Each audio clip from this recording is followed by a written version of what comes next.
Magandang hapon sa inyong lahat. Dito po ako. Inawit yun. Labas dila. Isa pa. Magandang hapon po sa inyong lahat. Ako po si Ramel. At dito kasama ko po ang ating kasama natin sa live stream ng Rian Sports League. Sir, anong pangalan natin? Daniel Garcia, ang pinakabata sa Maharlika League. Ayun, si Kuya Danny ngayong araw na to ay referee na, coach pa.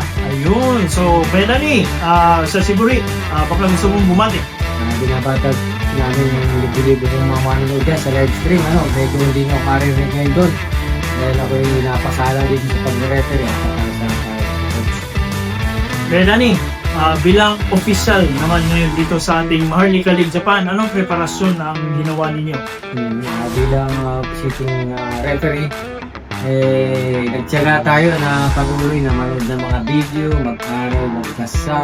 Kasi palatuntunan ko sa buhay ko rin kapag may gagawin ako pinanganak. Kasama na nga yung mga pag-aaral. Mga rules natin, behavior natin, isipin tayo, prepared tayo so far. At ngayon, nakapag-referee po kayo ng 2 games po ata. Ano naman po kumusta naman po yung mga games na pinag-refereehan ninyo?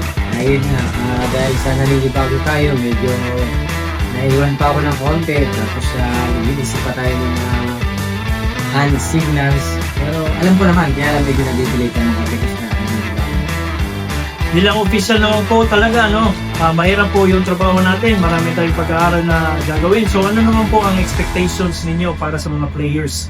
Inaasahan natin na maging mabuti kaming halimbawa sa kanila bilang sa referee at bilang isang mga lalaro naman sana matuto silang sumunod. Nga, hindi natin maipunawa sa kanila lagi kasi player sila Hindi nila masyado maintindihan yung trabaho namin ng mga referee dahil player is player. Kahit ano sabihin natin, player is player. Hindi sila pwede mag-referee. Kaya sana sa mga player, maglaro na lang kayo. Pabayaan niyo yung pag-referee sa mga referee.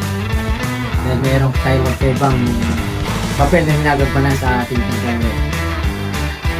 Ayun, and Kuya Danny, maisingit ko lang, kayo din po ay isang coach ngayong araw na to sa Team Ashikaga. Ano naman po ang mindset ninyo, na game plan ninyo para sa nalalaging games ninyo? Yun, nagka-standing tayo ng 1-1, 1-win, 1-lose. At yun nga, na-obserbahan ko sa pagkatalo namin ngayon lately, yung lagi ko sinasabi sa aking team na yung depensa. May player ako na pinipilit na kailangan daw i-score. Tama naman, dahil ka mananalo. Pero sa akin, kailangan dumipensa ka muna. Kailangan itigil mo muna yung pag-score ng kalaban mo bago ka mag-isip ng depensa. Kasi sa bawat rebound, bawat steal, bawat deny ng bola, chance para mag-score ka. Doon ka mag-isip ng score. Ayun, maraming salamat. Shoutout Kuya Danny sa iyong mga libo-libong fans around the world. Yan, magandang hapon ko sa inyo lahat. At ito ka si Mang Danny. Sana'y patuloy yung tangkaligan ng Maharlika League. At samahan mo kami lagi. Ito po si Ramel at si Kuya Danny para sa Maharlika League Japan. Ay, arigato.